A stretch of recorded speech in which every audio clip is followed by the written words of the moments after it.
অর্থনৈতিক উন্নতি বা ডেভেলপমেন্টের জন্য কি কোনো একদম পারফেক্ট ফর্মুলা আছে, মানে এমন কোনো ব্লুপ্রিন্ট যা সব দেশের জন্যই কাজ করবে?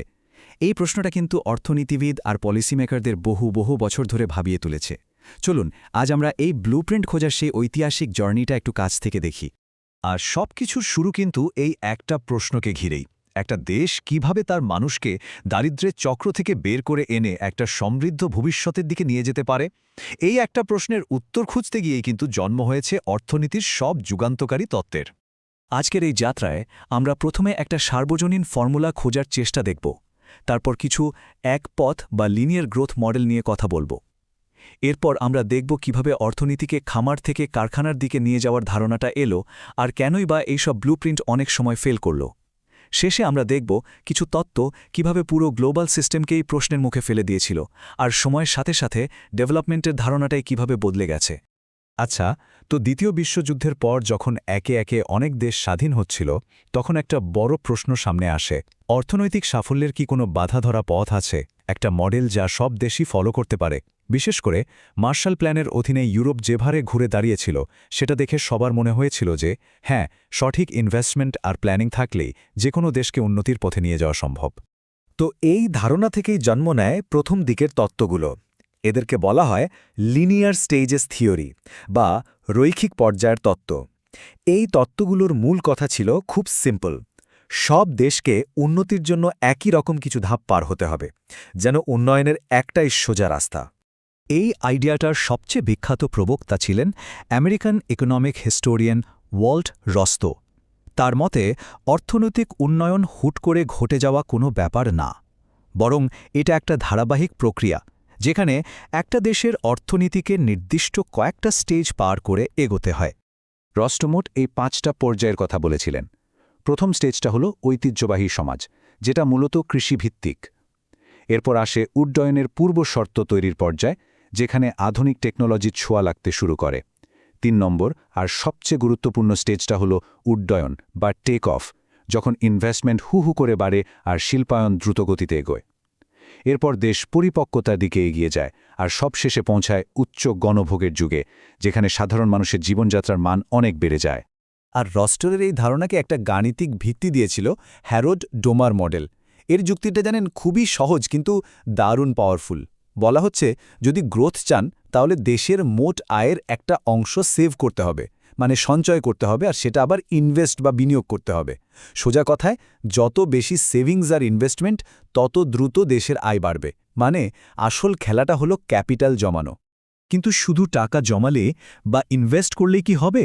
পরের প্রজন্মের অর্থনীতিবিদরা বললেন, না, শুধু ইনভেস্টমেন্ট বাড়ালে হবে না, অর্থনীতির পুরো কাঠামোটাকেই বদলে ফেলতে হবে। আর এই চিন্তা থেকেই জন্ম নেয় স্ট্রাকচারাল চেঞ্জ মডেল বা কাঠামোগত পরিবর্তন মডেল। এই ধারার সবচেয়ে বিখ্যাত তত্ত্বটা দিয়েছিলেন নোবেল বিজয়ী অর্থনীতিবিদ আর্থার লুইস।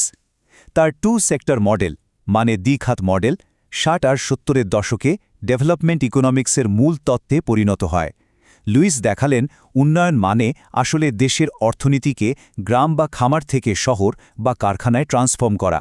এই ডায়াগ্রামটা একটু ভালো করে লক্ষ্য করুন, এটা পুরো তত্ত্বটাকেই এক ছবিতে বুঝিয়ে দেয়।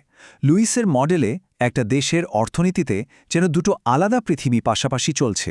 ডান দিকে আছে ট্র্যাডিশনাল গ্রাম, যেখানে প্রচুর লোক কাজ করে কিন্তু উৎপাদনশীলতা খুবই কম, আর বাঁদিকে আছে মডার্ন শহর, যেখানে কলকারখানা আছে আর উৎপাদনশীলতা অনেক বেশি।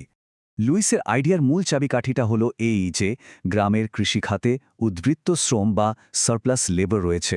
এর মানে হলো গ্রামে যত লোক কাজ করছে, আসলে তত লোকের দরকার নেই।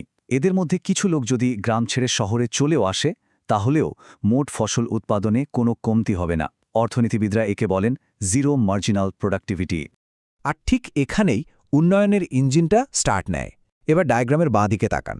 শহরের ইন্ডাস্ট্রিগুলো গ্রামের এই সস্তা শ্রমিকদের কাজে লাগিয়ে প্রচুর লাভ করে। লুইসের মডেল ধরে নেয় কারখানার মালিকরা সেই লাভটা পকেটে না রেখে আবার নতুন কারখানা বানাতে ইনভেস্ট করে।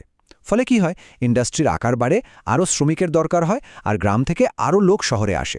এই চক্রটা চলতেই থাকে আর দেশকে উন্নয়নের পথে এগিয়ে নিয়ে যায়। এই পুরো প্রক্রিয়ার একটা খুব গুরুত্বপূর্ণ মাইলস্টোন হল লুইস টার্নিং পয়েন্ট। এটা হলো সেই মোমেন্ট যখন গ্রামের সব বাড়তি শ্রমিক শহরে চলে এসেছে আর নতুন শ্রমিকের জন্য ইন্ডাস্ট্রির মালিকদের গ্রামে মজুরি বাড়াতে হচ্ছে।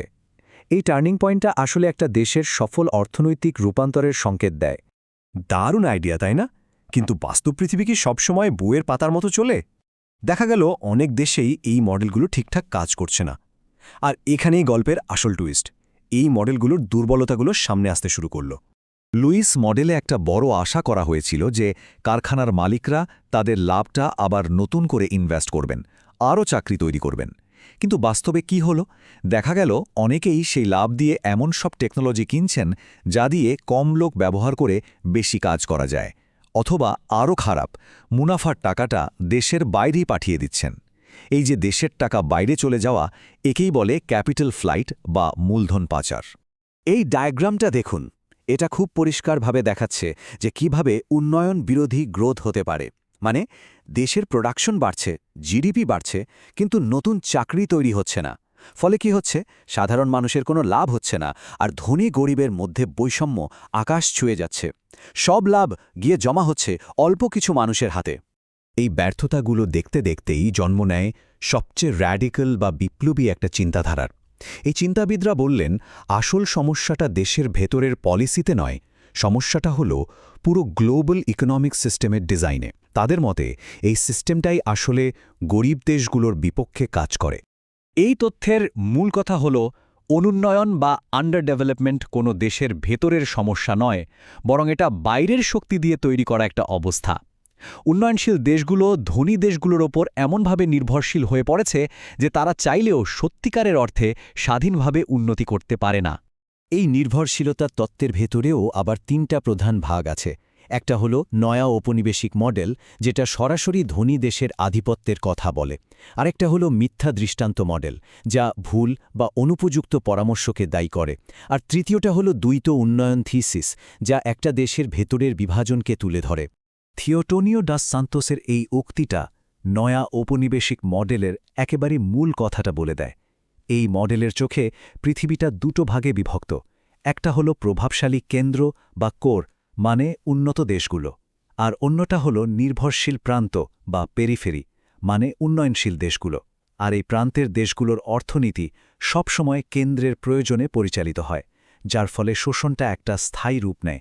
এবার আসি দ্বিতীয় ধারা, অর্থাৎ মিথ্যা দৃষ্টান্ত মডেলে। এই মডেলটা বেশ ইন্টারেস্টিং। এটা বলছে, অনেক সময় উন্নত বিশ্ব থেকে ভালো উদ্দেশ্য নিয়ে পরামর্শ দেয়া হয়, কিন্তু সেই এক মাপ সবকিছুর জন্য বা ওয়ান সাইজ ফিটস অল পলিসিগুলো উন্নয়নশীল দেশগুলোর জন্য ভয়ঙ্কর ক্ষতি করে।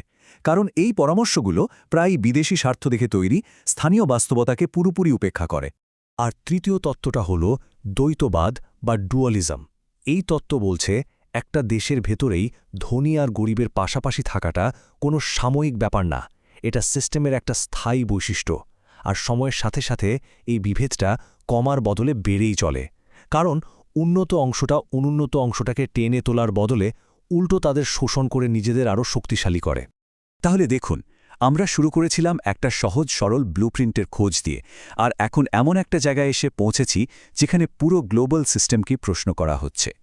এই যে একটা বুদ্ধিবৃত্তিক যাত্রা, এটা আমাদের একটা জিনিস খুব পরিষ্কার করে দেয়, উন্নয়নের কোনো সহজ বা একক ফর্মুলা নেই।